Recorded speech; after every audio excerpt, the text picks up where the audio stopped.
कि यदि कहीं मुझे भगवद आश्रय मिल गया, धाम का वास, और मुझे मन ऐसा कहता है कि चलो बाहर घूमते हैं, अमुक तीर्थ अमुक तीर्थ, तो कह रहे हैं मैं पत्थर का टुकड़ा लेकर अपने पैरों को कुचल डालूंगा, क्योंकि ऐसा अवसर मुझे बार बार नहीं मिलेगा।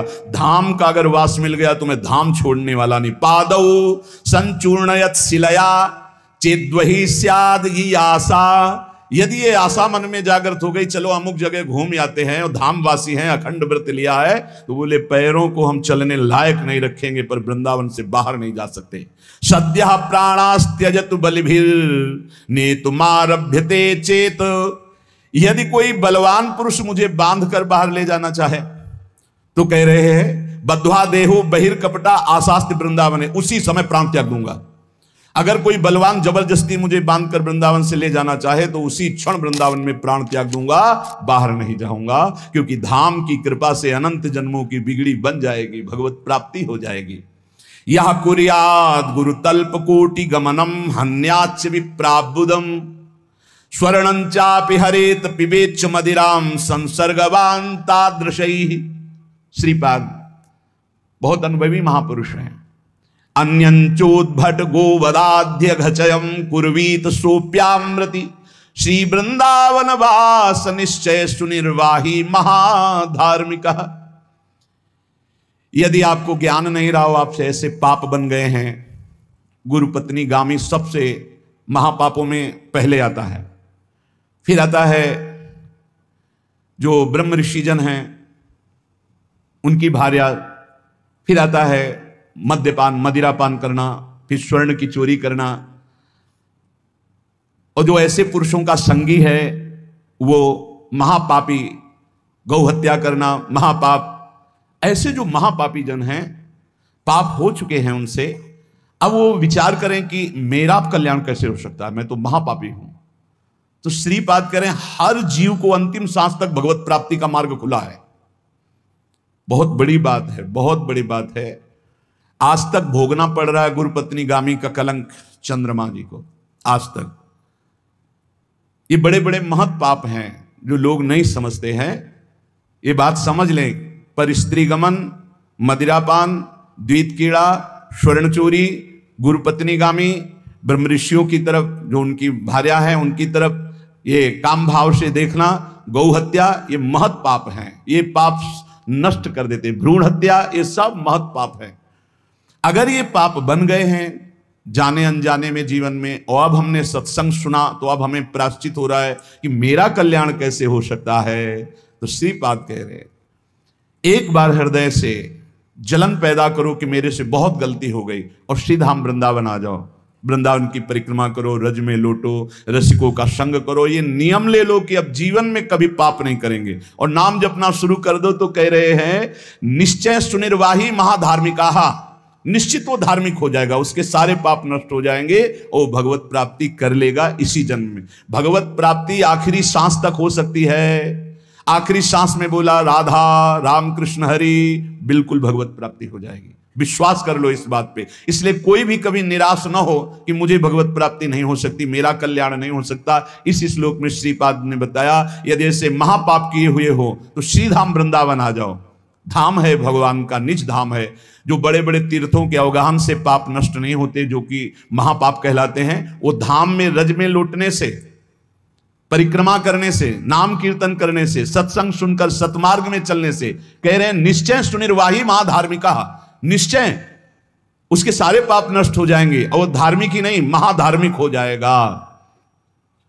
धर्माख्यामपि नैव वेत्ति सकला धर्मिर्निगीर्णो सकृत चांडालैरपि धिकृतः कुचरिता नम्लेच्छैरपि न्यकृतः अत्युच्छृंखलया निजोरु कृपया शान्त्या च वृंदावनम स्वस्मिन्नामृति चेत् ददाति वसतिं धन्योस्ति वृंदावने। यदि ऐसा पुरुष है, ऊपर के श्लोक में जो बताया महापापी, अब कह रहे हैं अगर ऐसा पुरुष है कि कभी धर्म की चर्चा ही नहीं सुनी, जो सदैव अधर्म में ही ग्रस्त रहा है और इतना नीच है कि पापी लोग भी उसकी निंदा करते हैं। कुछ पाप ऐसे होते हैं जिनकी पापी लोग भी निंदा करते हैं। जैसे जेल कोई जाता है हमें बताया गया है। तो उनमें कैदी लोग पूछते हैं क्या करके आए, वो बताया गया कि भाई ये राष्ट्र रक्षा के लिए ऐसा ऐसा किया, पर अधिकार नहीं था, तो अनाधिकार चेष्टा में इसने अपने समाज की रक्षा के लिए ऐसे ऐसे किसी ऐसे उपद्रवी को मारा। तो हाथ मिलाते हैं उसको ये काहे क्या है, बोले अपनी बेटी के साथ ऐसा गंदा आचरण कर। तो बोले वहां के कैदी भी गुस्सा होकर उस पर दृष्टि रखते हैं, उसे घृणित दृष्टि से देखते हैं। तो यहां कह रहे हैं जो धर्म की वार्ता नहीं जानता, अधर्म से ग्रसित रहा है, और नीच पुरुष पापी लोग भी उस पर क्रोध दृष्टि से देखते हैं कि बहुत ही नीच है ये। ऐसे खोट कर्म करने वाला समाज से जो बहिष्कृत हो चुका है और निश्चित हो चुका है कि अब इसकी दुर्गति पक्की है, उसके लिए भी एक चांस है। बोले निजोरु कृपया शांत्या च वृंदावनम स्वस्मिन नामृत चेत ददाति वसतिम धन्योस्ति वृंदावने। बोले निज कृपा से वृंदावन उसको पावन कर सकता है यदि वह करके ये जीवन भर का नियम ले ले कि अब मरूंगा तो इसी रज में वृंदावन से कभी बाहर नहीं जाऊंगा, तो असीम कृपावान प्रिया प्रीतम का निज धाम ये उसके सारे पापों को नष्ट करके उसे धन्य कर, धन्योस्ति वृंदावने, उसे धन्य बना देगा। पहले में महापापों का वर्णन किया, दूसरे में नीच आचरण करने वाला अधर्मी जो सबसे ज्यादा तिरस्कृत है, वो भी अगर श्रीधाम वृंदावन में आमरण वास स्वीकार कर ले कि अब वृंदावन, वैसे तो मैं बहुत पापी नीच हूं पर अब वृंदावन को नहीं छोड़ सकता, आजीवन वृंदावन वास करूंगा चाहे जितना कष्ट मिले, तो श्रीपाद कह रहे हैं चेत ददाति वसतिम धन्योस्ति वृंदावने। वो वृंदावन वास स्वीकार करने के कारण वृंदावन की कृपा से निष्पाप होकर धन्योस्ति, धन्य हो जाएगा, अर्थात उसको भी भगवत प्राप्ति हो जाएगी।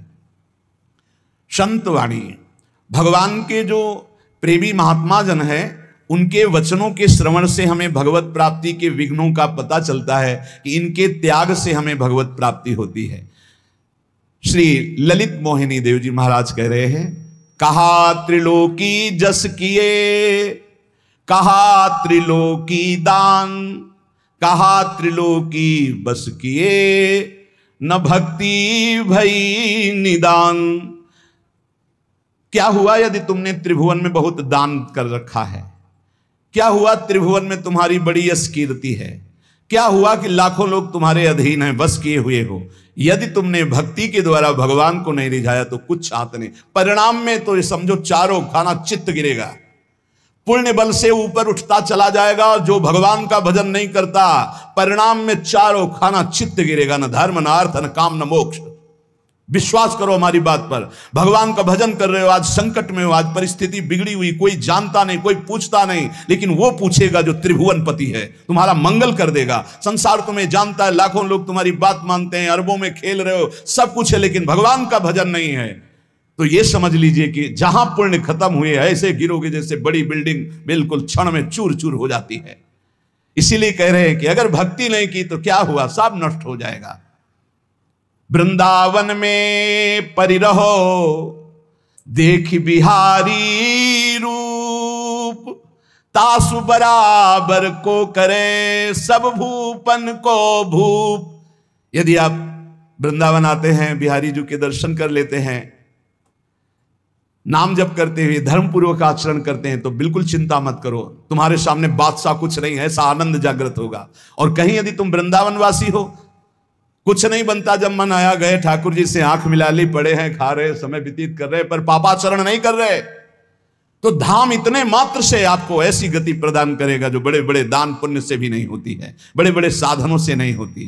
क्योंकि नयन बिहारी रूप निरखी, रसना बिहारी नाम, श्रवण बिहारी सुजस सुनी, बस निस दिन आठो याम। सबसे बड़ी साधना, कई बार कहा है कि अगर आप अपना मंगल चाहते हो तो प्रभु की, गुरुदेव की, आचार्य देव की छोटी छवि रखकर ऐसे गले में पहन लो, कई बार एकांत में ऐसे दर्शन करो।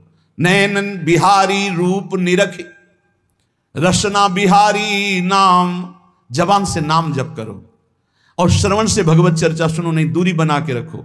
बस अगर ऐसा नियम ले लिया तो भगवत प्राप्ति हो जाएगी। बहुत सरल है भगवत प्राप्ति। साधु साधु सब एक हैं, ठाकुर ठाकुर सब एक, जो संतन सोहित करे सोई जाने सही विवेक। जितने भी संत विश्व ब्रह्मांड में भगवान के भजन करने वाले हैं सब एक हैं, क्योंकि एक परमात्मा का सब चिंतन। और जितने ठाकुर हैं सब एक हैं। बोले ये वही जान सकता है जो संतों का सेवी है, जिसका शुद्ध विवेक जागृत हो चुका है, नहीं तो लड़ाई झगड़ा शुरू हो जाता है। बोले ये क्यों आ गया? बोले संतों से हित नहीं किया, सत्संग नहीं हुआ, इसलिए शुद्ध विवेक जागृत नहीं हुआ। ना काहू सो रूशनो ना काहू सो रंग, ललित मोहिनी दास की अद्भुत केली अभंग। ना किसी से लड़ाई झगड़ा करना है। जैसे अपने इष्ट की कोई निंदा करे तो असहनीय है। श्रवण फुटो जो अंश। प्रिया प्रीतम की चर्चा, प्रिया प्रीतम की अगर निंदा किसी ने की तो सुन नहीं सकते। अपनी कोई निंदा कर रहा है तो हंस के आनंद पूर्वक सहना चाहिए। ना काहू सो रूसनो, इस बात में कभी नाराज नहीं होना चाहिए कि मुझे गाली देता है, पाखंडी कहता है, नीच कहता है। बढ़िया है, किसी ने तो कृपा करी हमारे ऊपर। सब प्रशंसा यश रूपी जहर डाल रहे थे, आज किसी के वचन से हमको अमृत पीने को मिल रहा है। जब कोई हमें नीचापमानम शुधा, नीच पुरुष, क्योंकि उत्तम पुरुष निंदा कर नहीं सकता, नीच पुरुष जब निंदा करता है तो उसे अमृत मानकर स्वीकार करना, ये हमारे मार्ग का पाथेय है। इस पथ में चलने वाले पथिक की खुराक है, उल्टा नहीं, बिल्कुल उल्टा नहीं। समझना पड़ेगा, हम सबको समझना पड़ेगा। हम भगवत मार्ग के पथिक हैं, हम भगवान को प्राप्त करने के लिए चले हैं। तो जब कभी हमारे इष्ट की कोई निंदा करे तो असहनीय, लेकिन हमारी निंदा करे तो मुस्कुरा के अमृत के समान पान करो। ये जीवन में भगवान की विशेष कृपा हुई कि हमारा अहंकार गलित हुआ कि नहीं, ये हमारे भगवान हमारी परीक्षा ले रहे, हमारे हृदय को पावन कर रहे, हमारे को पुष्ट कर रहे। तो ना काहू सो रूषनो ना काहू सो रंग, ना हमें किसी से अपनापन करना है, ना किसी से बैर करना है। ललित मोहिनी दास की अद्भुत केली अभंग, बस ललित लाडली जी और श्री लाल जी, इनकी रूप माधुरी, इनकी लीला गुण गायन में मस्त रहना है, ना किसी से झगड़ा करना है, ना किसी से आसक्ति करनी। जो निंदा करे सो धोबी, जो हमारे पाप को धो देता है। बहुत बढ़िया बात है। कहते हैं मां से भी ज्यादा कृपालु निंदा करने वाला होता है, क्योंकि मां तो हाथ से मल धोती है, निंदा करने वाले जबान से धोते हैं। कितने कृपालु होते हैं। हम लोग देहाभिमान के कारण समझ नहीं पाते। पक्की बात समझो, हमारी निंदा करता है तो हमें श्री जी की तरफ देखना चाहिए। जोई प्यारो करे सोई मोहि भावे, मोहि भावे, ये बात समझो, मोहि भावे। हमको कड़ुआ भी सहना है, गाली भी सहनी, पिटाई भी सहनी, और जय श्री राधे भी बोलना है।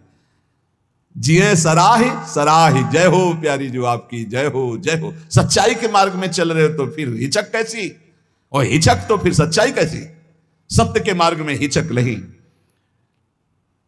लालच लोभ को क्षोभ चलो मन, चंचल चित्त भयो मति बौरे। देह के स्वार्थ आरत हुए परमारथ, प्रेम लहो नहीं ठोरे। लालच लोभ में हृदय क्षुभित हुआ है, ये चंचल चित्त वाले बौरे लोग हैं। जब गंगा किनारे भ्रमण करें, विशाल विशाल मंदिर और जाले लगे हैं, दरवाजा खोलने वाला कोई नहीं। ऐसे हमने देखे, खुद आंखों से देखे, रात रात भर में विश्राम किए हैं। जाले लगे, छिपकली है, और शंकर जी का जो पंच देवता विराजमान, उनकी छवियां बता रहे हैं कि कब से जल नहीं चढ़ा होगा। क्योंकि पहले आश्रम रहे, पहले संत महात्मा रहे, अंतर ध्यान हो गए। अब आजकल किसकी ऐसी रति है, कोई लाखों में एक ऐसा भक्त होता है कि 2 किलोमीटर जाकर गंगा किनारे देवालय का पूजन अर्चन बंदन करे। इन सब बातों को देखकर हमारे हृदय में एक बात आई थी कि अगर मंदिर निर्माण हो तो हृदय मंदिर का निर्माण हो। अगर हृदय के ठाकुर को लोग पहचान गए तो सब बात बन जाएगी। अगर सबके हृदय मंदिर में ठाकुर जी जागृत हो जाएं तो यही सबसे बड़ी बात। बस एक बात ठानी, वो भगवत प्रेरणा से, कि जन समुदाय के हृदय में भगवत प्रीति उदय हो जाए, जन समुदाय के हृदय में भगवत श्रद्धा प्रकट हो जाए, जन समुदाय का हृदय मंदिर बन जाए, उसका सुधार हो जाए, बस। और तो बहुत ऐसे ऐसे मंदिर बने हैं जो लाखों करोड़ों रुपया लगा के पुराने पत्थरों से बने हुए, चित्रकारी की हुई, पानी चढ़ाने वाला नहीं कोई, पानी चढ़ाने। विश्वास मानिए, ये जब देखा कि इतनी इतनी रज भगवान के ऊपर लगी, तब लगा कि जल तो ऐसा हो सकता है कि कई महीने से ना चढ़ाओ। दरवाजा खोलो तो जाला ही जाला ऐसे लगे हुए। कितने मंदिर देखे, हृदय मंदिर पावन करने से सब बात बन जाएगी। हृदय कलुषता हो रही तो गंगा जल चढ़ाने का भी किसी का भाव नहीं बन रहा, सब अपनी माया में। बोले लालच लोभ को क्षोभ चलो मन चंचल चित्त भयो मति बोरे, ये मति बोरे। अपनी स्वार्थ की पूर्ति के लिए हम लोग आगे कुछ धर्म के नाम ले लेते हैं, ऐसा खास बात है यहाँ का। और यहाँ इतना गंदा है, हृदय मंदिर इतना गंदा हो गया है कि पूछो मत, उसकी तरफ देख नहीं रहे। और हम सोच रहे हैं कि हम बाहर ऐसा कर लेंगे वैसा कर लेंगे। जब तक हृदय मंदिर के ठाकुर में आपकी रति नहीं होगी तब तक कुछ काम नहीं बनने वाला प्यारे, कुछ काम नहीं बनने वाला। हृदय के मंदिर को ठाकुर को जगाओ, भय प्रकट कृपाला दीन दयाला, यहां हृदय में प्रकट हो जाए तो ही बात बनेगी। सरस स्नेह को रंग विसार विचार ल श्री गुरु हैं सिर मोरे, बिहारी बिहारिन दास बिना ने कहूं सुख संग सुहाई नौरे।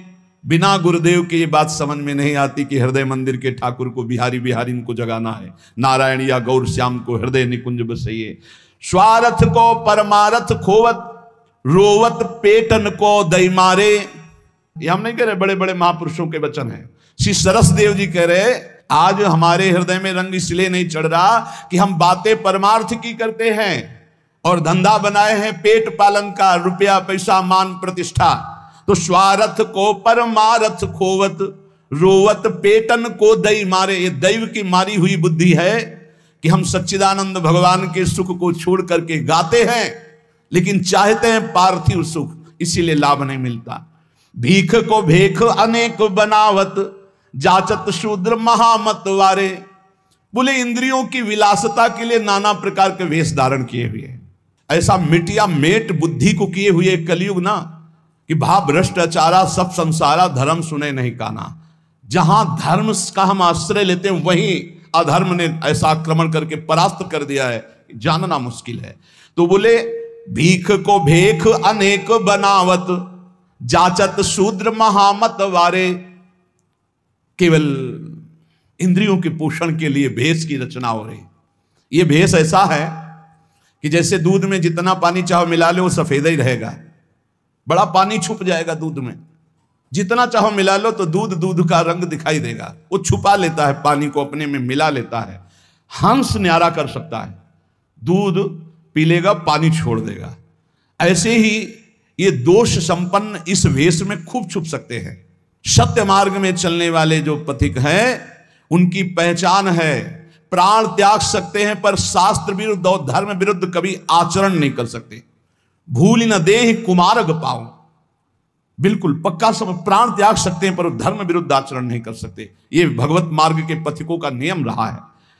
भूखो बड़ी भगत्यो न संहारत आतुर हुए परदेश सिधारे।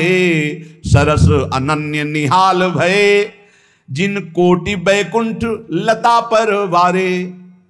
बोले भोगों के लिए पैसों के लिए विविध इंद्रियों की विलासता के लिए देश विदेश सब मारे घूम रहे। धन्य है जो कहीं किसी लता के नीचे बैठकर भगवान श्री प्रिया प्रीतम का वैकुंठाधिपति का नाम जप करते हुए ना वैकुंठ के सुख की लालसा है तो मर्द सुख की तो बात जाने दो, जो चिंतन में छके हुए हैं। धन्य है वो भगवान के भक्त जो निरंतर चिंतन में लगे हुए हैं। श्री सरसदेव जी महाराज कह रहे हैं कि अगर अब हमारी बात समझ पाओ तो अब ही बनी है बात अवसर समझ घात। तऊ ना खिसियात बार शौक समझायो है। आज या कल जय है तू मर काल व्याल हूते डर। भोड़े भजन कर ऐसो भलो संग पायो है। चित्त बित इत देह सुखई समझ ले।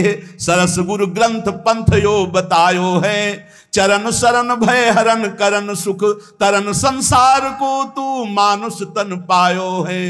भाई आज या कल मेरी बात समझ, तू मर जाएगा, मरेगा। अब पता है क्या कब मरेगा? पता ही नहीं है। सबसे कठिन बात तो यह कि फांसी देने वाले को तो बता दिया जाता है कि आप कल 12 बजे 10 बजे फांसी दी जाएगी, लेकिन अपने को 12 सेकंड का पता नहीं है कि इसके बाद क्या होगा।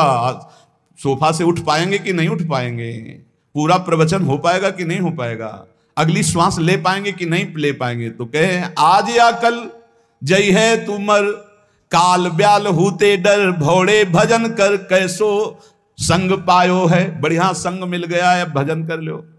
राधा सार्थक हो गया सेकंड, फिर राधा सार्थक हो गया सेकंड।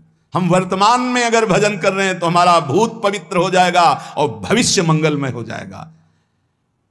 गुरु ग्रंथ संत पंथ जितने भी हैं सब एक बात कह रहे हैं कि नाम सुमिर लो, नाम सुमिर लो और भगवान की शरण में हो जाओ, ऐसे कि गले पर गया हरि मैं आपके। सच्ची मानिए, हम फिर हाथ जोड़कर प्रार्थना कर रहे हैं। संत सब भगवान के स्वरूप हैं, इसमें हमें कोई संशय नहीं, पर संत संग का फल है भगवान में रति हो जाना। इन पार्थिव शरीरों में आसक्ति होना नहीं है, मेरी बात मान लीजिए। ये शरीर नष्ट होंगे, ये पांच भौतिक हैं, जैसे तुम्हारे वैसे ये हैं, ये कोई चिदानंद नहीं है। इसलिए श्याम हो तुम्हारे गरे परो, संत जन भगवान के सामने। जयंत मारा घूम रहा है त्रिभुवन में, कहीं शांति नहीं मिली। देखा जयंत को बिकल देवर्षि नारद जी ने, नारद देखा बिकल जयंता, दया लाग कोमल चित संता। कहां घूम रहा है, भागा, कोई नहीं बचा सकता। तुझने ऐसा कर्म किया है कि भगवान का अमोघ बाण तुझे नष्ट ही कर देगा, उन्हीं की शरण में जा। बोले मुझे शरण होना भी नहीं आता।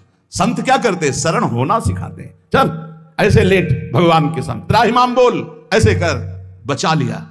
एक नयन कर तजा भवानी, पहले सिया राम जी को दो देख रहा था, अब नारद जी की कृपा से भगवान की शरण में हुआ, देखा सिया ही राम है, राम ही सिया, एक नयन कर तजा भवानी। संत जन क्या करते हैं, भगवान की शरण में कर देते, भगवान के नाम रूप लीला धाम में आसक्त कर देते। आप हमारी प्रार्थना को अन्यथा मत लेना। सत्संग का फल भगवान में आसक्ति है, सत्संग का फल इन शरीरों में आसक्ति नहीं है। अपने लोग धोखा खा जाते हैं। हमको जो संत बोल रहे हैं उस पर आसक्त होना है, हमें जो उपदेश मिल रहा है उन प्रभु के चरणारविंद में आसक्त होना। ये सब भूल कर बैठते हैं, शरीरों में आसक्त हो जाते हैं, शरीरों को ब्रह्म मानने लगते हैं। नहीं, सत्संग सुनो, निरपेक्ष होकर भगवान का भजन करो, आनंद की अनुभूति हो जाएगी। संत भी भजन करेंगे, आप भी आनंद में मस्त रहेंगे। श्याम हो तुम्हारे गरे परो, अब जो बीती तुम ही सो बीती, मन माने सो करो। श्याम हो तुम्हारे गरे परो, हे हरि, हे श्याम सुंदर, हे लालजू, अब तो तुम्हारे गले पड़ गए। अब हमारी समझ में आ गया कि सारा का सारा आपसे ही है, बस आपको ही पकड़ना है। हे अरबों संत हैं भगवान के भजन करने वाले, जैसी भावना भगवान सबको पोषित कर रहे हैं। उन्हीं भगवान से जुड़ो जिससे अनंत ब्रह्मांडों का सृजन हुआ है, उन्हीं के तुम स्वरूप हो, उन्हीं के तुम अंश हो। प्रभु मेरे से जो अनीति हुई, अब कभी गुस्सा मत होना हमारे ऊपर, क्योंकि आपकी माया के भ्रम से हमसे गलती हो गई। अब आपकी शरण में आ गए हैं, अब आप देख लीजिए। मोतन चितय आपतन चितवो, अपने बिरद ढरो। पहले मेरी तरफ देखो, क्या दुर्दशा हो गई आपकी माया से। अब अपनी तरफ देखो कि आप कितने कृपालु हो। तो अब मेरी तरफ देखना बंद करके अपनी तरफ देख लो। आप बड़े कृपालु हो, आप महान हो, आपकी शरण में है।